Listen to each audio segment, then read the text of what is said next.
Hello, everyone. This is Tony Lawson, CEO and co-founder of Shoppe Black. Today, I'm joined by Mr. Ace Chapman, the fund manager for Sleeping Beauty Funds and the CEO of Fiji Royalties. How are you doing today, Ace? I am great, man. Great to be here with you. Great, great. So you're joining us from Colombia, correct? Yeah. So currently in Medellin. Okay. And how are things out there? It's been an interesting 6 months. So I'm an investor in a hotel here and a car wash.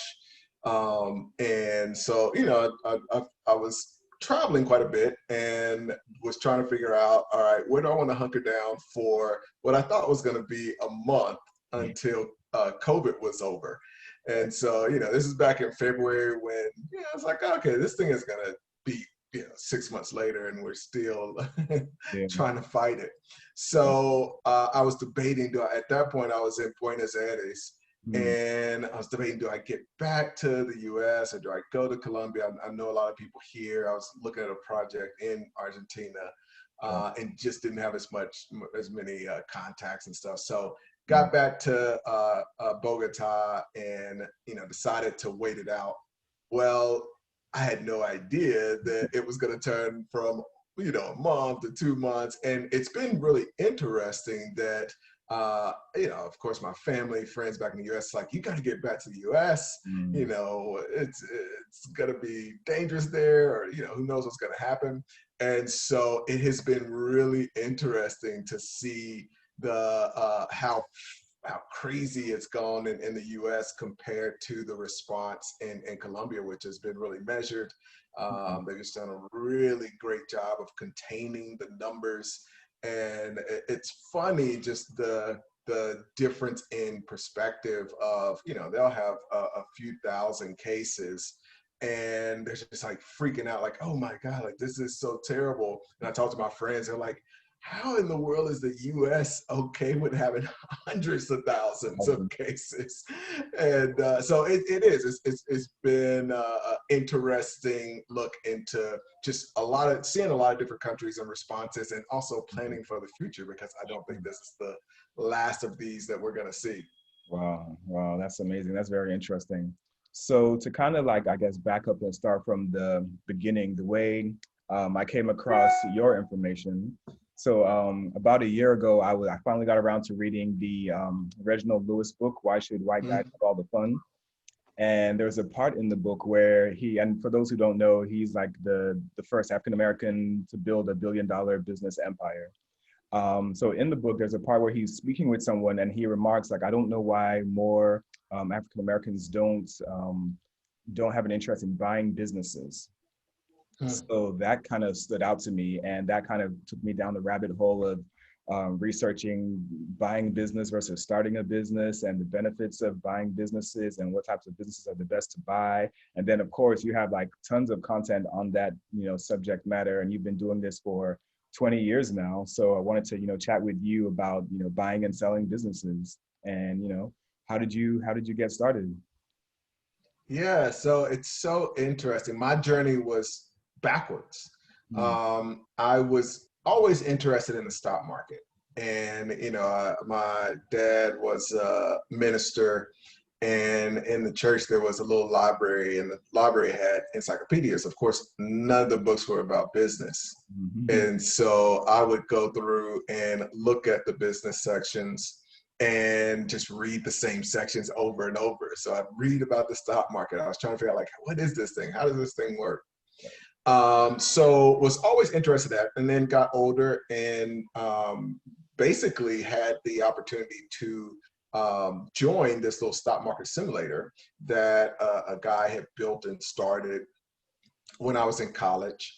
But as I was a member, the site was always crashing. There was always issues. And, I reached out to him and basically said, hey, like, maybe this summer I could come and work with you guys as an intern, because, I want to learn about stock market and blah, blah. And he basically said, I'm actually looking to sell this business. I don't want, well, I've moved on to another project. That's why the site is kind of going downhill. Is that I'm focused on another project. So if you know somebody that wants to buy the business, then you could let them know, and then you could intern for them. And so I was like, that sounds like a lot of work to do just for a free job. Right. But more than anything, I was just curious about like how much money the business made.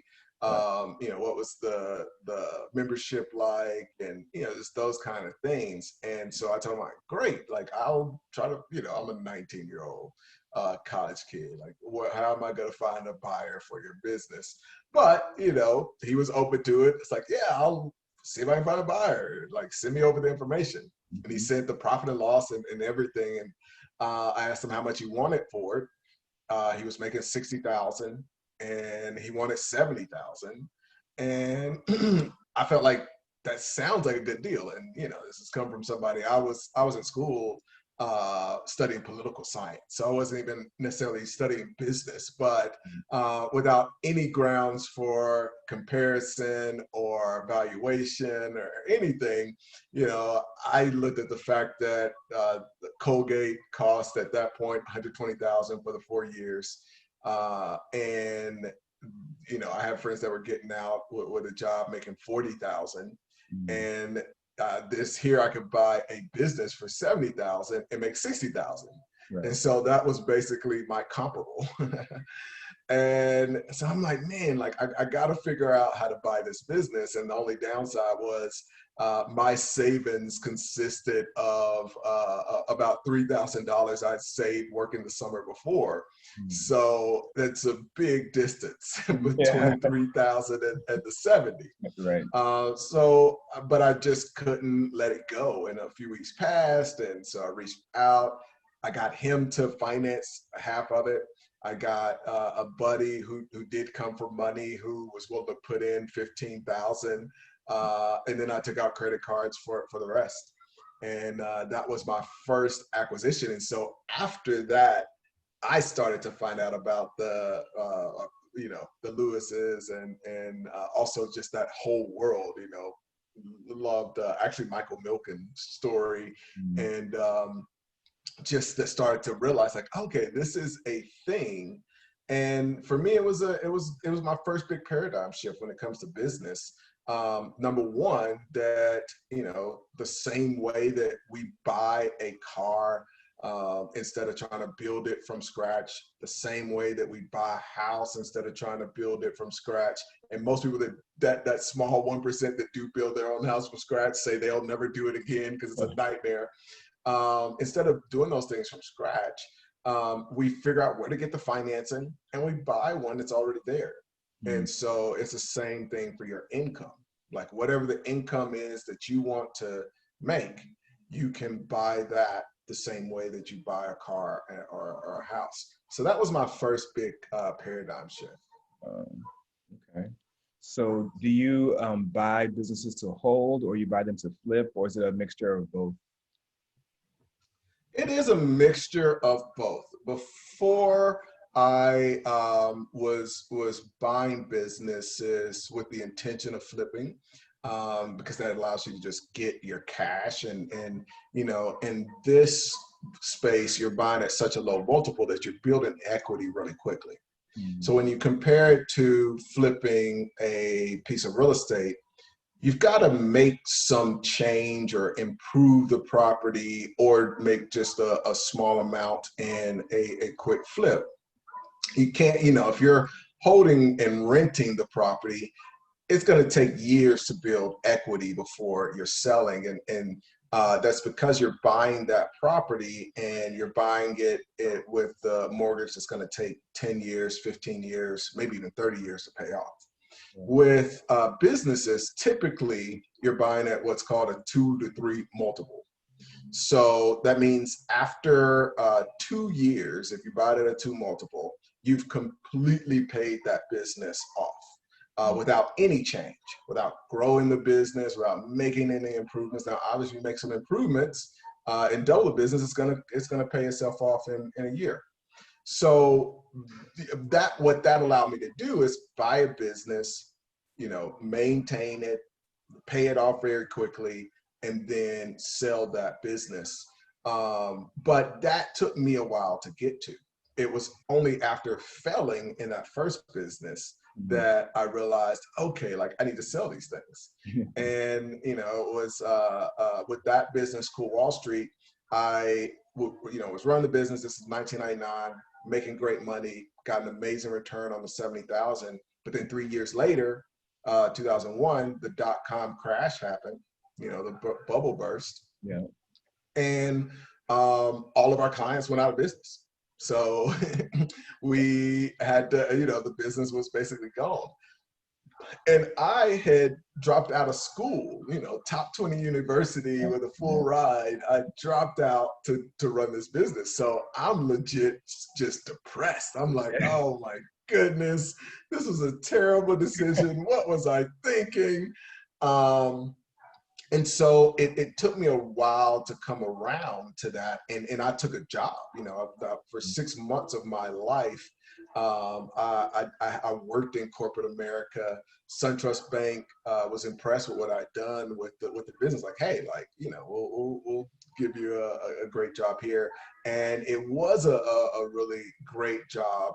But it was there that I started to realize, like, I was doing mortgages and those kinds of things. And on the financial side, I was like, man, I wonder if I could just buy a mortgage company. And started looking around, and that was that first introduction to, okay, I can buy these things. And once I bought the next one, because with Cool Wall Street, I had somebody that was interested in buying, and from us buying the business, and things were great. But my attitude at that point wasn't that I was a business buyer. That took me a while to realize, and it took me getting into corporate America, looking for a way out, and realizing I can buy these businesses. And then I kind of started to learn that this was a whole thing. But I saw myself as an entrepreneur. It was the Sam Waltons and the Bill Gates and Warren Buffett. It's like, okay, you're going to have a business. Steve Jobs, you're going to have a business. You're going to run it forever. It's going to become $1 billion business. And so that was my focus. Like with Cool Wall Street, it's like, all right, how do I turn this into a big business? This is what I found this business. I'm going to run it forever. And it's going to be the thing that, turns me into a wealthy person. Right. And so when that person came to buy the business, I was like, no, like, why would I sell this? Like, no, like, this is my thing.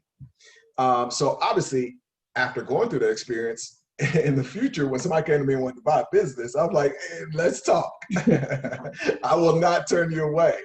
And so what that led to, it, I also wrote off the internet after that, after the dot-com bubble. But what that led to was a lot of transactions over those next maybe 8 years, where I bought the mortgage company, bought a title company, bought a real estate investment company, combined those, sold them, bought a tanning salon, ended up buying 4 of those with a spa, converting the brand, combining those, selling them. Same thing with some Subway franchises. So that started that whole path. And then around 2011, I had my wounds had healed enough that I could start looking at internet deals again. And that's mainly been what I've done for the last 10 years. And that came because, I wanted to travel. I had basically like an anchor of all of these businesses. I had, Plato's Closet, which is another franchise, had a couple units of those. And so I had all these businesses, and I was doing all this offline stuff, and it required you to be there.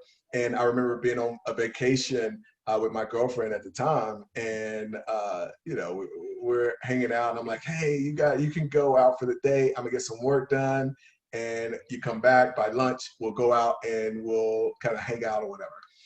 And she comes back around lunch, and I've got them. She's like, where'd these papers come from? I'm like, I had them faxed downstairs, and they brought them up. She's like, what are you doing? This is not vacation. Like, you just turned this into your office.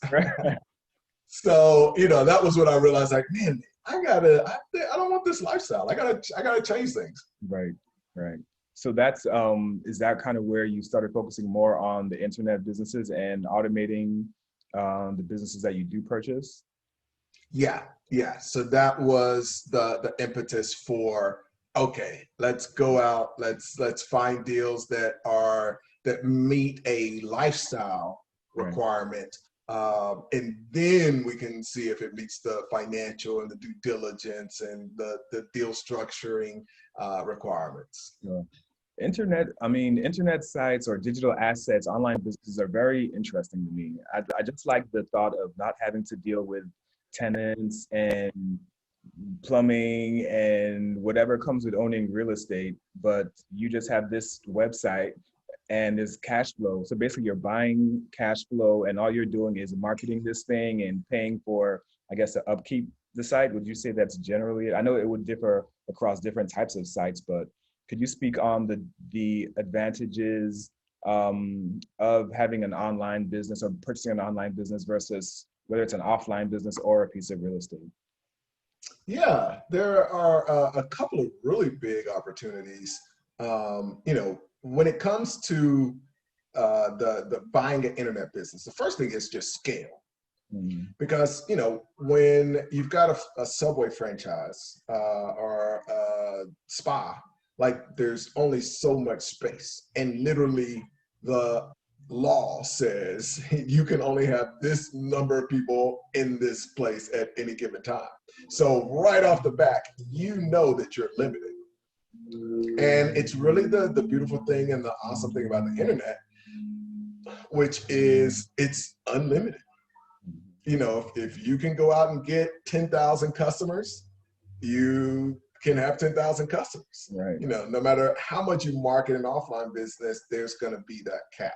So that's one of the things that I love about it. But then you get into the things that you're talking about. The other thing that I think is cool is the lifestyle aspect.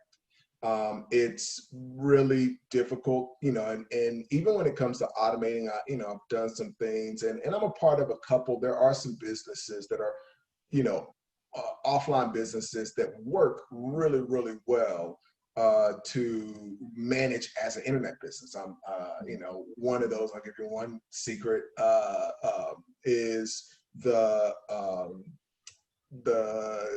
like a plumbing type of business or electrician. So businesses where you're just sending technicians out, locksmith is another one. So there's like this category of those types of businesses that are really just mobile businesses. And so we have clients that are running those businesses that are located in America, but they're all over the world. Because you find a plumber, they've got their equipment, you split it with them, you send it out, and it becomes an easy business to run. But the majority of businesses are very difficult to run and have that kind of freedom. And I think the goal of what we do as entrepreneurs is, number one, to have time freedom, but also to have location freedom. I think that is a part of freedom. But the downside to working in corporate America is the fact that you got to go into an office every day. And so to trade that in and say, okay, now I got to go into this other office every day, 100% better if it's your office. But the real end goal is having that kind of freedom. And so that's one aspect. The other thing is that it's easier to do due diligence. So when it comes to doing due diligence, it's important to do because there's a lot of scammers, there's a lot of scams. And so it's important to do due diligence, but there's everything is online. Like the business is online. Mm-hmm. So that means you can look at Google Analytics and you can see the traffic that's coming in and see if it looks suspicious. Right. Where you can look at the merchant account and see what transactions are coming in. You can look at the money that's being spent on the marketing and not only see, make sure that it lines up, but also look for opportunities that you're going to be able to grow it. And it's interesting, when you're buying an offline business, which we still invest in a lot of, you're guessing what are we going to be able to do to grow this business. Sure. But when everything is online, it's easy. It's really, really easy to make a determination of, okay, I think there's some low-hanging fruit. in their AdWords campaign. I think there's some low-hanging fruit in their email database with the number of emails they're sending out and the open rates and blah, blah, blah. And like you've got all of that information just at your fingertip, and it gives you a tremendous, tremendous amount of power. And the last point on, just the comparison between the offline and online is it becomes a little bit closer to being like a security, where you're able to trade these things very easily. So, let's say you have an offline business that you want to sell. When you sell that business and it's located in Atlanta, in the Buckhead area, and serves that area, you're probably going to be limited to, even just in a distance, like an hour and a half. Then you're also gonna it's only gonna be somebody that wants to spend time in that area. And if it's a restaurant, that expertise is probably gonna be necessary, where they need to be interested in spending time in Buckhead, inside of a restaurant, managing and growing it and all of that. And it's a different, very specific skill set. Yeah. When it comes to internet businesses, you compare that same business that's located in Buckhead, it can sell to anybody in the world. So all of a sudden you've gone from a 90-mile radius to Earth. Secondly, 24 hours a day. Exactly. Anybody can come in. Secondly, the expertise usually is going to be really similar. You understand an internet business, like it doesn't matter if that business is selling something on e-commerce or selling a SaaS software. In both cases, you're basically dealing with the same type of thing. So those two big benefits when it comes to the sales side is huge. So that's the thing that brought me back over, is basically those kind of four benefits over offline. And it's not to say, like right now, especially, there's some huge opportunities offline, but just intrinsically, the online businesses have some big benefits. And I believe there's some tax advantages also. Of course, we're not giving any tax advice here, but are there some tax advantages to owning an online business also? Yeah, and it's one of those things where it's good to consult, but the general idea is that you're able to write that off. So with a offline business, you've got different things that are written off and depreciated over different periods of time. With a website, it's one of the quickest things to write off. So when you're buying that asset, you're immediately, and basically I can say that I do know people that are writing 100% of those off in a year, which basically means your whole amount that you pay for the business, you're essentially getting back as for depreciating the business against your taxes. Right. So you get to save that from a tax standpoint. So what do you look for when you're buying a business? Are you more interested in location? Are you interested in specific industries? Or are you just like, okay, this thing is cash flowing X amount each month, I want it? That's a great question. And especially given my portfolio, like, and the businesses that I've done in the past. So it's everything from spas to tanning salons to sandwiches to clothes to right now we have an animation studio, acrylic art business, just it's a lot of different things. Sure. And it really comes down to the deal and the deal structure. So kind of like a real estate investor or a stock market investor, where it's like, all right, I want to find motivated sellers. I want to find discounted deals that I can get a really great deal on. Because if you get a great deal, and as weird as it sounds, but if you get a great deal, the business doesn't matter. One of the things, I had an amazing mentor that I found after doing a few deals, who's a guy that flipped hospitals in Tennessee. Oh, wow. And he was willing to spend basically an hour a quarter with me for about a year and a half. And, you know, so when I got those hours, like I'm trying to get as much as I can. And one of the times, you know, we're talking about a deal that I was considering, and he was making the point that at the end of the day, the most important thing is the deal structure. And you know, he essentially was like, if I even like the price doesn't matter. Like I was really focused on the price of this deal, and he's like, the price doesn't matter because I could take a $50 million business, $50 million hospital, pay $100 million for it. But if I was able to structure that deal so that I paid that $100 million over the course of 1,000 years, I don't care. You know what I mean? Like, that's great, whatever you want to do. So, you know, having the deal structure is really important. So I'm looking for motivated sellers that are willing to, you know, I do want to buy it at a discount, but the most important thing is also the deal structure, which you're able to get when you've got a motivated seller as well. So that's why we end up in so many varied types of deal industries. Now, the second part of that is once we have that portfolio, then we start to figure out, okay, what can we buy to grow this business? And so, you know, we had a business that was in the art space. I was talking about the acrylic deal. So we had a blog that was getting a ton of traffic. It's in the art space. Then we go and we buy a course on art.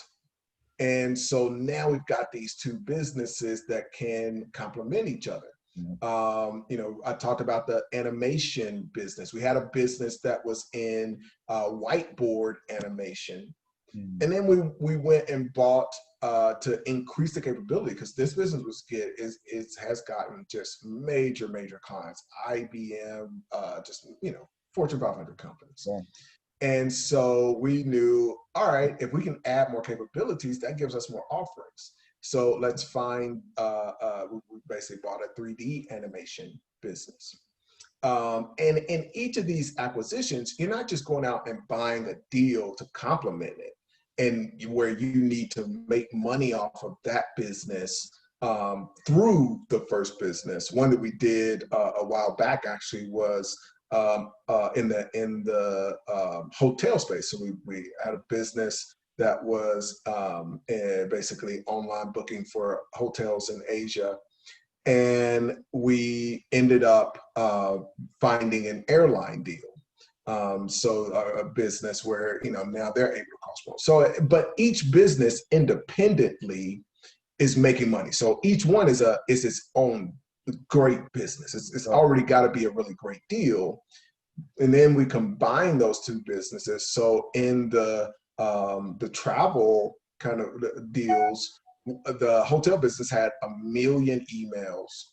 The airline business had 500,000 emails. And so literally day one, just through the cross promotion, we're able to grow both of those businesses. Now, both of those are going to be bought at a 2 multiple, 3 multiple, and that's where you get into, all right, if we can double this today, we're paying the thing off in a year, and it becomes a really great deal. It's interesting to me that there are folks that are starting online businesses or figuring out online businesses, and they are spending a lot of time trying to become masters at Facebook or social media marketing or you know, in AdWords, any of these things. And what ends up happening when you do those or use those platforms is you end up basically renting access to their audience. And you know, we've seen deals where actually in this political business we had where they're spending $50,000 a month. And it's like, man, like if we're gonna spend that much to rent access to an audience, like let's go and find a blog, find a social media account, find some things that we can buy that are making money, and then take that. If we are going to have to spend 50,000, then let's spend it to one of our businesses to get access to an audience, not pay that to Facebook, not own anything. Then the next month have to pay it out again, and continue to paying that. I love the deal that Joe Rogan did on his podcast with licensing that to Spotify. And I think it's important for people to start realizing that you should be buying media. You should be buying those assets. And it just goes back to, renting a house. You should be looking to buy assets, not rent access to your potential clients.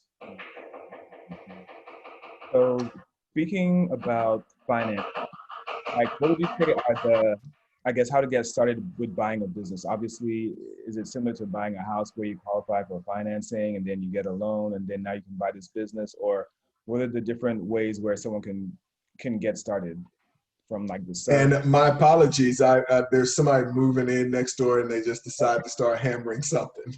So I missed the first part of that question. No problem. Basically, perfect timing. Basically around financing, like the best way or the most common way to get financing to purchase a business. Right now, SBA. And I really hadn't even been a fan of SBA, but now there's just so much money pouring in. The interest rates are so outrageously low that it's a really great time to get access to SBA. But in addition to that, what we typically are really pushing is seller financing.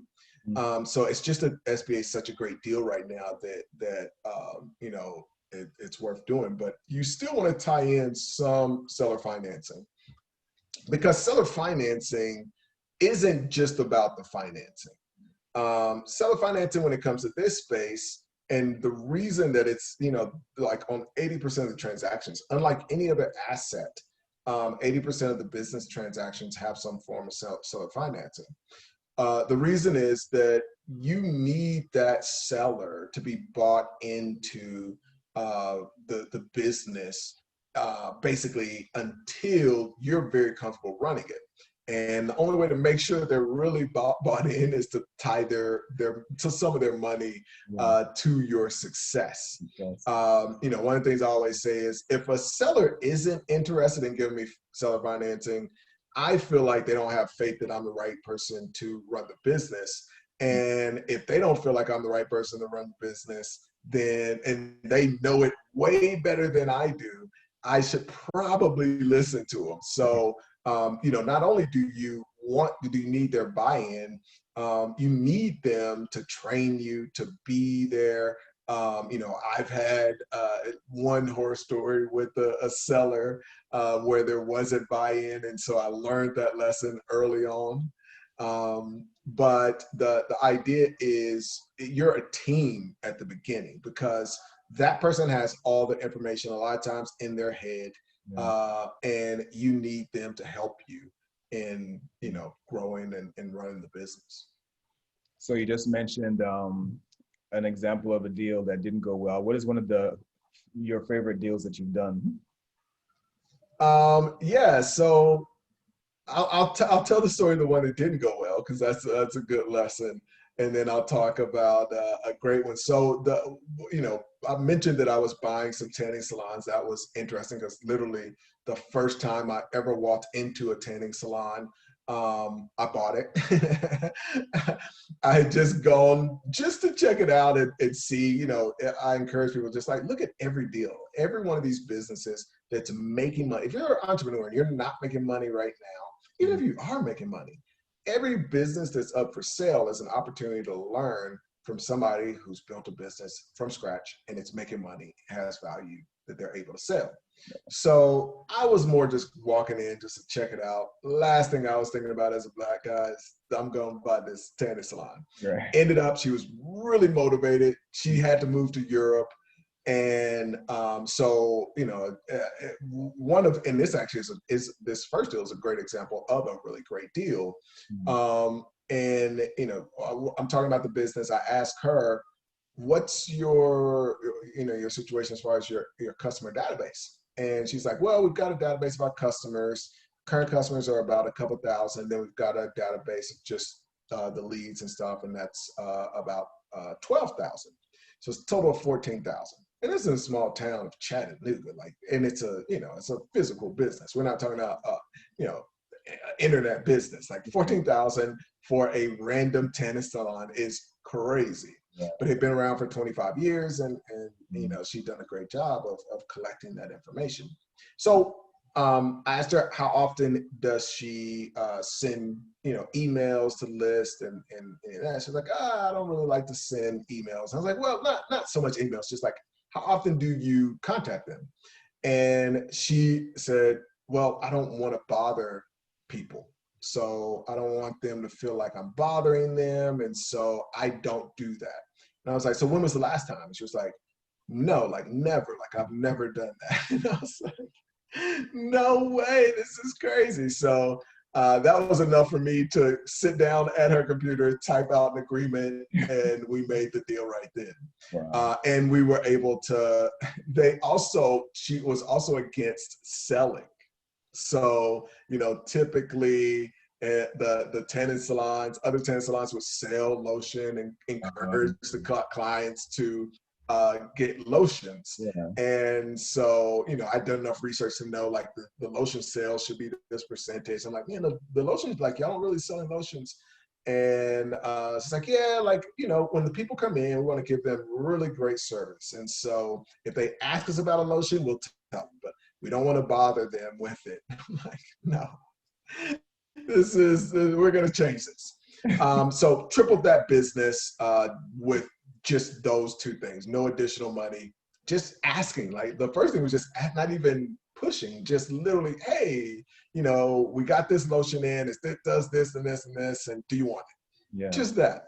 And emailing, contacting the list. So this leads to me going through and buying several other tanning salons and packaging them together. So had 4 of them that we had packed together, but we had done a ton of outreach to all the tanning salons in order to find these deals. So one of the guys who wasn't interested in selling when I was putting everything together reaches back out. And I really already had the deal. I had my buyer, we had it packaged together, like it was just done. And I'm like, you know, but maybe there's something here. Maybe I can work a deal and flip it, and, you know, just trying to get creative or whatever. And I call the guy back. I ask him, you know, what he's thinking as far as price and da-da-da-da. He's like, I don't want to do any of that over the phone. I'm an in-person kind of guy. So, you know, come down to my house. My wife will cook for you. And I'm like, man, I brought, you know, a buddy of mine's like, man, you know, let's come down to this thing with me. I just called him my partner because it was way out in the boonies, and, you know, it's in Georgia. So I'm driving out there. I'm like, man, this is far out, dude. So we get there, and, you know, sure enough, they're super nice, good food. Everything was great. So we get to the end of dinner, and he's like, all right, so tell me, what price are you thinking? Like, you've seen the information that I've done. And I tell him a price. And he's quiet, which is normal negotiation, you know, tactic. So he's not saying anything. I'm eating, both my friends eating. And after a while, I look up at him, and he is just beet red. He's just like furious.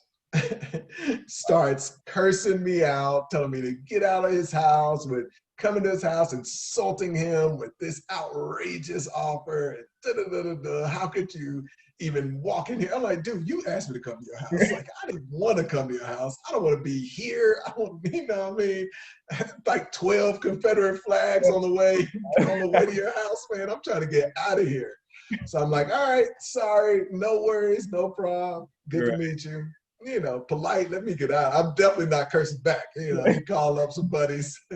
So I'm like, let me get out of here. So I get out, still moving towards my other deal. A few days later, get a call from his wife. Mm. He's apologetic. Hey, we're so sorry. Da, da, da, da, da. We, you know, we're willing to accept your offer and, you know, whatever. And, you know, I'm just really being real. I'm like, I am further along in my other deal to sell these, and it's just not an appealing deal for me. And so really that deal is off the table at this point. Like, I might be willing to buy it and, you know, cut it even further, which I'm sure when she told him, he had to have cut some more. And so I really wanted to give them an offer that was, I just didn't want to deal with them. So I'm like, you know what? Like, it's got to, number one, if I do deal with y'all, it's got to be amazing. Yeah. But number two, I just don't even want, like, you know what? Like, I just don't want to. But, you know, that deal's off the table if you want to do this. So they came back, said yes. Wow. So I'm like, cool, all right. So get the deal done, get the paperwork done, da da da, and walk in the first day of me owning it. And I'd already met the manager and all that. The manager looks at me and she's like, "Are you okay?" And I'm like, "Yeah." It's like, "Have you seen the email?" And I was like, "No." Like, what email? And the guy had used the email list, sent an email to all of the clients and basically said, you know, this guy, Ace, is a new owner. He should really call himself the Ace Hole, and just goes off. And so I was just like, oh my goodness, are you kidding me? Wow. And so, and one of the other things, of course, like, you know, he mentioned, he didn't say it in a derogatory way, but he's like, he's African-American business guy, and had to throw in the black thing, Right. which for me, none of the tannings, nobody knew that I was the owner, you know, because it just didn't even make sense. Like, so there was no reason, like, I never advertised, no, you know, somebody might see me come in, I try to just slip in, you know, even me slipping in was weird. Because it's like people in the waiting room, it's like, who's this black dude? He just walks in and walks to the back. Like, what is going on? So even that part was weird. So he mentions that, you know, he feels like I screwed him in a deal. Like, wow, like you wanted to do this. And so it was a big learning lesson. Like, you have to have a happy, like, now I will literally ask several times, especially if there's any like pushback with the sellers, like, hey, and you know, almost to the point of being obnoxious, because I want them to be aware of the fact that they've told me several times that they're very happy with the deal, that they definitely want to do the deal, that, you know, there's no issue, like that, you know, and so I'll ask a lot of times and make sure that they're on board with that. But it turned out, fortunately, in that deal with the Ace Hole guy, that I was able to sell the tanning salons sell the tanning beds as backup beds to the buyers of the other 4 salons. Okay. And that it was a big benefit to them, made very tiny little bit on top of it, but didn't lose money, and closed it down. Like, it was literally, it was like, you know what? I don't even want to deal with this headache. Put up a sign, closing, like, sold the beds, and we were out of that business before we even got started. Grand opening, grand closing. That was the ultimate, like, walk in first day, grand opening, walk out, grand closing. Oh boy. I'm not dealing with this madness. Wow. That sounds like a headache. So that was a bad an adventure. I guess it was a bad one that you kind of turned to your advantage. Yeah. And that's the cool thing, is like, I tell people creativity is the most important factor when it comes to being a deal maker.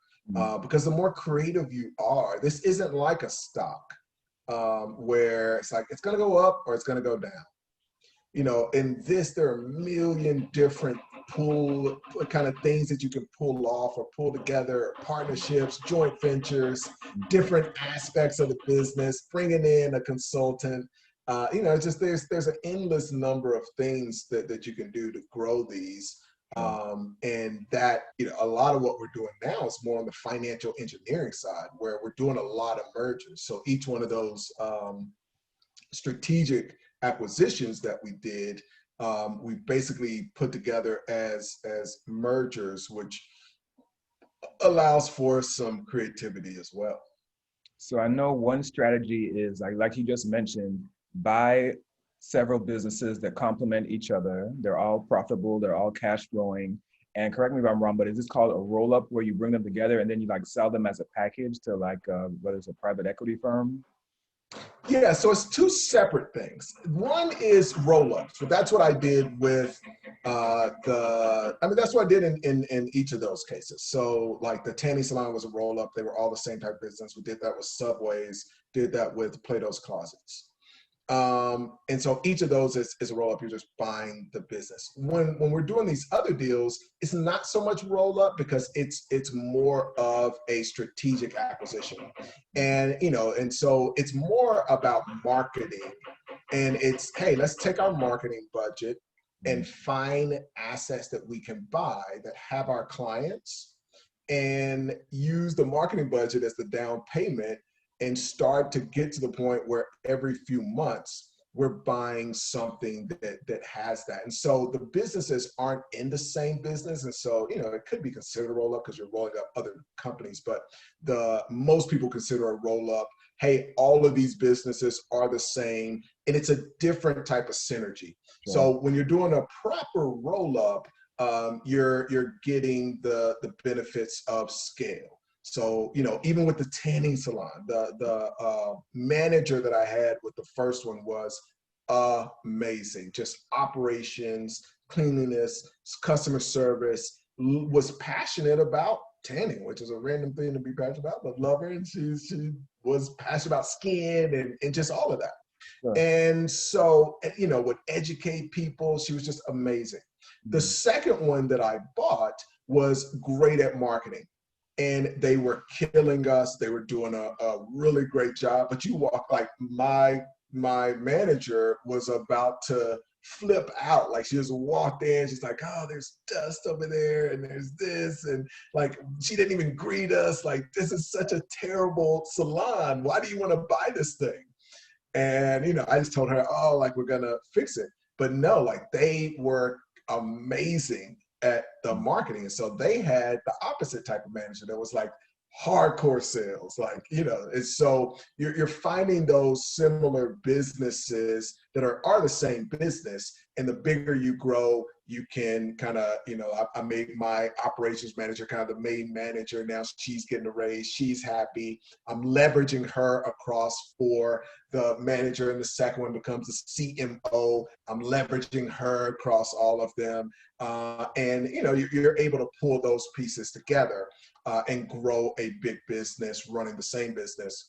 In the strategy now, it's more about, hey, here's this piece of media. Here's this blog that we can buy. We just bought an Instagram account. Here's these other things that we can buy instead of us trying to pay for marketing. And so this blog is already making money. It's generating traffic. All of that is there. And we just, put our little ad on there and generate some more traffic for us. So it ends up being this win-win. Yeah, that's great. So I guess in wrapping up, one of the last questions I had for you was cash flow versus net worth, which is more important? Oh my goodness, dude, that's awesome. So that was another big lesson from my mentor years ago. Was at that point, when I met him, I'd already had the mortgage company. I had a bunch of rental properties. I was building a big portfolio. I had 30 properties and that kind of thing. And he was just asking, okay, why? Like, what's the point? What's the goal? What are you trying to do? Like with this next deal, like what are you trying to do? And I would talk about my net worth. And so one day he was like, man, I got some bad news, and this is going to be weird for you to hear. Mhm. And I was like, what is it? He's like, net worth is a trick. And I'm like, what are you talking about? It's like worth is a trick that banks, investment banks, wealthy people have tricked poor people into thinking is valuable. It's Right. like the only thing that matters is either cash in the bank or real things that you can cash out. But the most important thing of everything is cash flow. And you can't pay bills. And at this point I was young. I hadn't really lived through what we've seen in 2008 or Sure. now or any of that, where I had money you could see like, oh yeah, like net worth can go away. And so you start to realize like, okay, like I can't pay my bills with net worth. The thing that allows me to pay my bills is cash flow and building that cash flow over time. And what he really pushed and what we try to focus on now is basic cash. What you want is a cash flow snowball. Mm. That's what Warren Buffett is. Like what Berkshire Hathaway is just a cash flow snowball. And so the idea is you get a certain amount of cash flow. You build that cash flow until you can live on less than 50% of the cash flow that's coming in. The Mm. other 50% should be spent to buy more cash flow. And that's essentially how I've done. People are like, oh, like that's crazy. You've bought all these businesses. And, now I've got about 38 businesses in the portfolio. Wow. And it's mainly because, I train people on how to buy businesses because I need to buy more businesses. Mm. So we talked about the tax benefit and all that. Like, as you're building this snowball, you either end up like Berkshire Hathaway, where you've got $100 billion just sitting there because there's just not good deals to buy, and it's just adding up every day. There's just more and more billions that are just literally sitting liquid, or you buy more deals, and so that's the better place to be. The better place to be is where can you go and buy cash flow, and then where can you use the cash flow that you have to go and buy more cash flow. Mm. And if you're doing that, it's hard to go broke. If you've got net worth, it's actually pretty easy to go broke. And so, yeah, that was a big paradigm shift that one of the big ones that I was grateful for. Because in my family, it was like, yeah, like you want to build up your net worth and having this over here and get, you want to have low debt and more, and so a lot of that changes, even when it comes to the debt, where it's like, man, if you can use some of your cash flow to put a down payment, then take out debt to get more cash flow, and then you're using that to do it again, it starts to grow really fast. And so as much as I can encourage people Mm. to think like that, it can, the reason it is that snowballs, it gets bigger and bigger and faster and faster. Right, right. And obviously you have a lot of content about this, the business buying process and the mindset that goes into being someone who is I guess, an acquisition entrepreneur. Um, do you also train people on, the business acquisition process, and like what does your company do other than like the business acquisition part of it? Yeah, so we have a program. It's called Deal Makers Institute.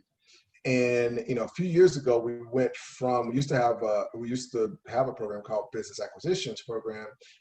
We switched to the Deal Makers Institute because we started to realize like a lot of the clients, a lot of the participants are using the information and doing a lot of the deals that I do, which is not necessarily buying a business, Mhm. but it's getting into a deal. In a lot of cases now, you don't even have to do the acquisition. You're realizing, hey, it's the tanning sign. You've got all these members that I'll come in, whatever I'm able to grow the business. I like to get this percentage.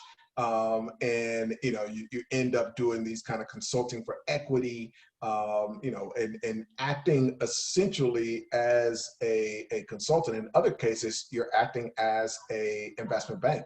We have a client right now that's literally met somebody in the lobby of in a waiting room, basically start up a conversation. The guy owns a $12 million business. He wants to acquire other businesses. He's told, kind of shared some of the stuff that we talk about, which, the average business owner doesn't know anything about acquisitions. So this guy has a making $12 million a year business, but doesn't know anything about acquisitions. And so he's like begging my client to come in, and we're just trying to figure out how to structure it.